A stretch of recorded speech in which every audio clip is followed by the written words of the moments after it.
साथियों, डॉक्टर अंबेडकर राष्ट्रीय अधिवक्ता संघ जो है ये भारत लेवल पर कार्य करने वाला अधिवक्ताओं का एक संगठन है। भारत में बहुत सारी समस्याएं हैं जो कि भारत में न्यायपालिका के माध्यम से या तो खड़ी की जा रही हैं या ऐसे मैं ऐसे कहूं कि जो उन्हें समस्याओं को दूर करने के लिए कदम उठाने चाहिए वो कदम नहीं उठा रहे हैं। हमारे संगठन का एक सबसे महत्वपूर्ण जो विषय और मुद्दा है अन्य मुद्दों के साथ में, भारत में अन्याय होने का मूल कारण है कि न्याय देने वाली संस्था न्यायपालिका में बहुजन समाज का प्रतिनिधित्व नहीं है। प्रतिनिधित्व ना होने की वजह से जो जनता के विषय में न्यायाधीश और न्यायमूर्ति महोदयों को पता होना चाहिए वो उनका रिप्रेजेंटेशन ना होने से ना तो उन चीज़ों के बारे में वो जानकार हैं और ना ही उनके अधिकारों को सुरक्षित करने में वो कोई कदम उठा पा रहे हैं। इसीलिए हमारा प्राइम मोटो ऑर्गेनाइजेशन का ये है कि माननीय उच्चतम न्यायालय में और माननीय उच्च न्यायालयों में बहुजन समाज के लोगों का पर्याप्त प्रतिनिधित्व होना चाहिए।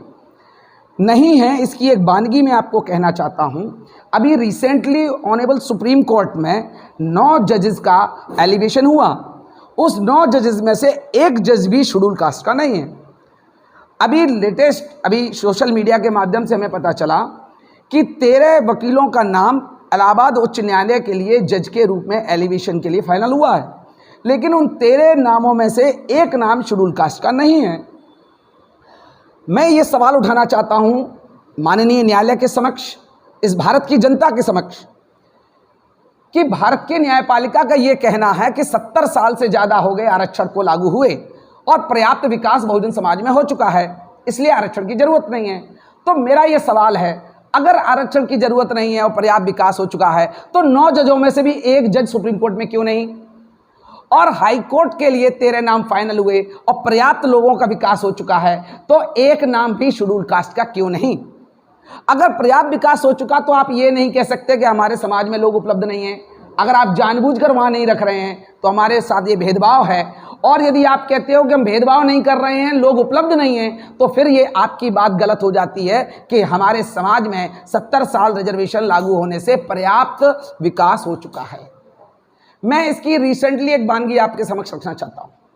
इन मुद्दों के साथ में जितने भी पैनल्स भारत में होते हैं, ADGC, DGC, public prosecutors high courts में होते हैं, सुप्रीम कोर्ट्स में होते हैं, उसके अलावा तमाम पैनल्स हैं। मीडिया का, बैंक का पैनल है, बोर्ड का पैनल है, कॉरपोरेशन का पैनल है, बिजली विभाग का पैनल है, शिक्षा विभाग का पैनल है, सारे पैनल हैं।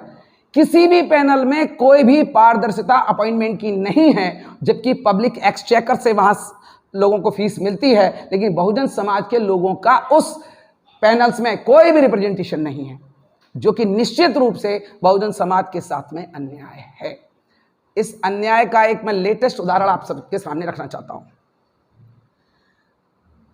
न्यायालय, खास तौर से हाई कोर्ट और सुप्रीम कोर्ट, लोगों के अधिकारों की सुरक्षा के लिए बने हैं। अभी आप लोगों ने रिसेंटली एक जजमेंट को देखा होगा, ये बेल एप्लीकेशन है। इस बेल एप्लीकेशन का नंबर है 22400 सन 2021।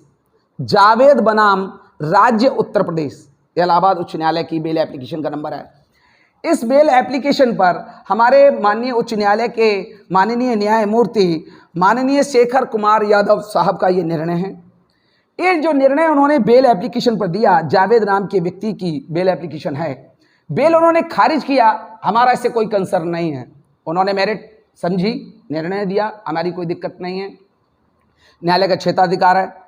हमारी समस्या का विषय यह है कि मात्र ये 2-3 पैरा छोड़ने के बाद में पेज 3, ये पेज 3 से उल्लेखनीय है गाय का भारतीय संस्कृति में एक महत्वपूर्ण स्थान है। ये यहाँ से लेकर ये पूरा जजमेंट जो रन करता है, ये रन करता है लगभग कितने पेजों में? ये 12 पेजों में है। 12 पेज से पहले ये लगभग 10 पेज हैं। 10 पेजेस के अंदर उन्होंने उन सारी चीजों को डिस्कस किया कि गाय हमारी माता है, गाय बछड़ा देती है, गाय दूध देती है, गाय का बछड़ा खेती करता है। तो ये क्या क्रिमिनल बेल एप्लीकेशन में डिसाइड होने के विषय है?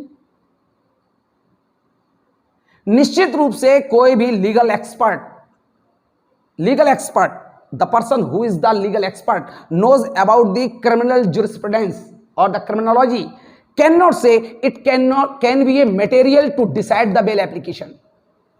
निश्चित रूप से ये जो निर्णय है वो आम जनता के विचारों को प्रभावित करने वाला निर्णय है, जबकि इन विचारों को इस निर्णय में डिस्कस करने का किसी भी लेवल पर कोई भी क्षेत्राधिकार उनको प्राप्त नहीं था।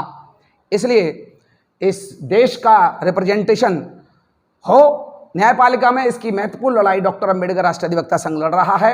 इसलिए हमारे उत्तर प्रदेश के टीम के साथियों ने आज महत्वपूर्ण बैठक लखनऊ में किया और इसमें यह निर्णय लिया है कि माननीय न्यायमूर्ति महोदय का यह निर्णय जो उच्च न्यायालय इलाहाबाद से पास आउट हुआ है, इस निर्णय की जो तारीख है वो तारीख है 1 सितंबर 2021। ये निर्णय निश्चित रूप से जो लीगल पैरामीटर्स हैं उसको क्रॉस करने वाला निर्णय है, जनता को प्रभावित करने वाला निर्णय है। इसलिए हमारे डॉक्टर अंबेडकर राष्ट्रीय अधिवक्ता संघ ने निर्णय लिया है कि इस निर्णय को कानूनी रूप से चुनौती देंगे और जल्द ही इस निर्णय के विरोध में कानूनी कदम उठाएंगे और इस निर्णय को खत्म कराने के लिए आखिरी लड़ाई जहां तक हमें लड़नी है हम सब लड़ेंगे। आप सबको इसी के साथ में जय भारत, जय संविधान।